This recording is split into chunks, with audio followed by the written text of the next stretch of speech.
This is the Good Doctor with ReviewSTL.com, ReviewKansasCity.com, Interstate 70 Sports Media, and the Two Marks Podcast. I recently spoke with Herb Simmons, longtime wrestling promoter in Southern Illinois and the STL area. Simmons has 50 years in the business and has worked with and become friends with a who's who in professional wrestling.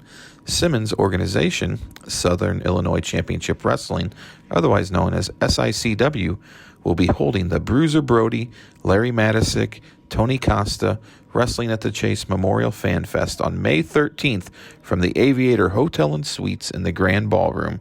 Simmons and I chatted about his guests, the event, and many other topics. The St. Louis Wrestling Hall of Fame that we founded, Larry Matisic and I and a few other people, and so we'll be inducting.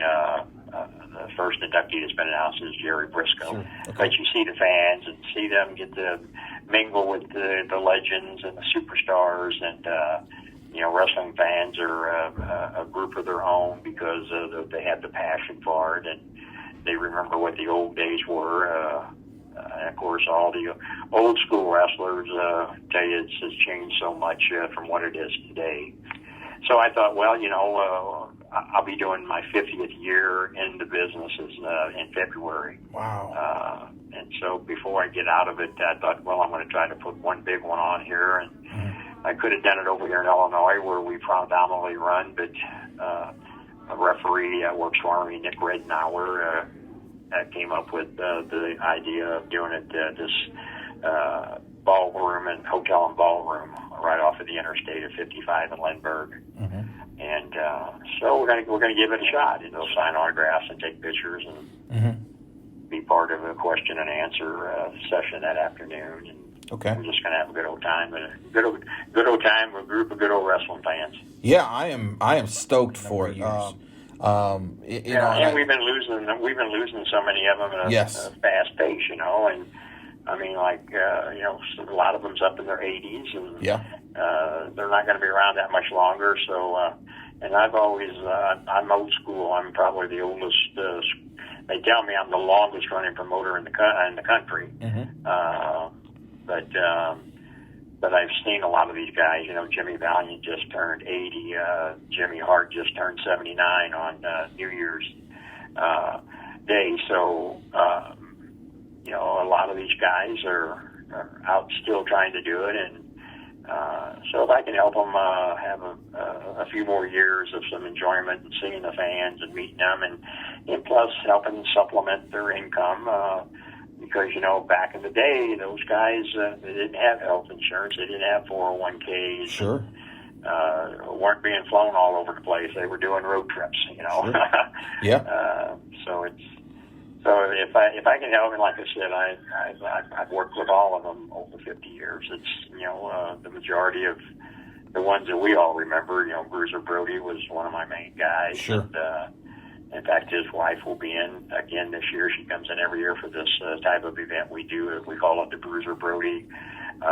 We started off as the Bruiser Brody Memorial, and then when Larry Matisic passed away, I added his name to it, and then my good friend from South Broadway Athletic Club, Tony Costa, who I traveled all over with, Missouri and Illinois, when we were doing shows, we added his name. So it's the Bruiser Brody, Larry Matisic, Tony Costa Memorial, and then each year we've celebrated the Wrestling at the Chase. This would be the 64th year celebration of that had it stayed on the air. It ran from 1959 to 1983.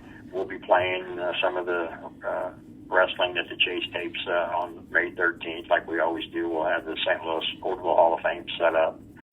So it's just the list of the legends that we have brought in over the years is next to none. Abdullah the Butcher, Ted DiBiase, back I had Jack Briscoe in before he passed away, and then here I'm personal friends with his brother Jerry, and I think that's why we're going to put Jerry Briscoe in the Hall of Fame this year, because he belongs in there. Harley Race, we brought him in several times, and Baron von Raschke, and that's why we've got the moniker of being old school. I mean, nothing against the other promotions that are out there now, but they're geared more towards the modern day stuff. And for 50 years, we have been old school as old school gets, you know. Mm-hmm. You mentioned old school, and I have to ask because I love the guy, Enzo. How how did you go about getting Enzo to appear on May 13th? Because I think fans either love him or hate him. I personally think he's one of the best on the mic I've ever seen. So I'm looking forward to seeing him. But how did you go about getting in touch with Enzo?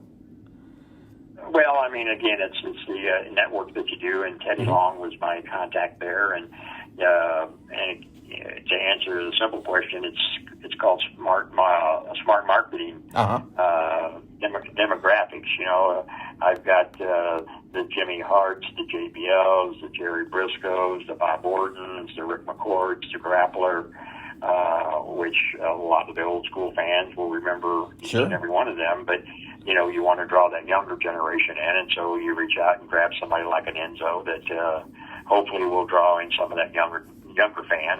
Be sure to check back in the coming weeks for interviews with some of the talent appearing at the Fanfest, and go to SICW.org for ticket information.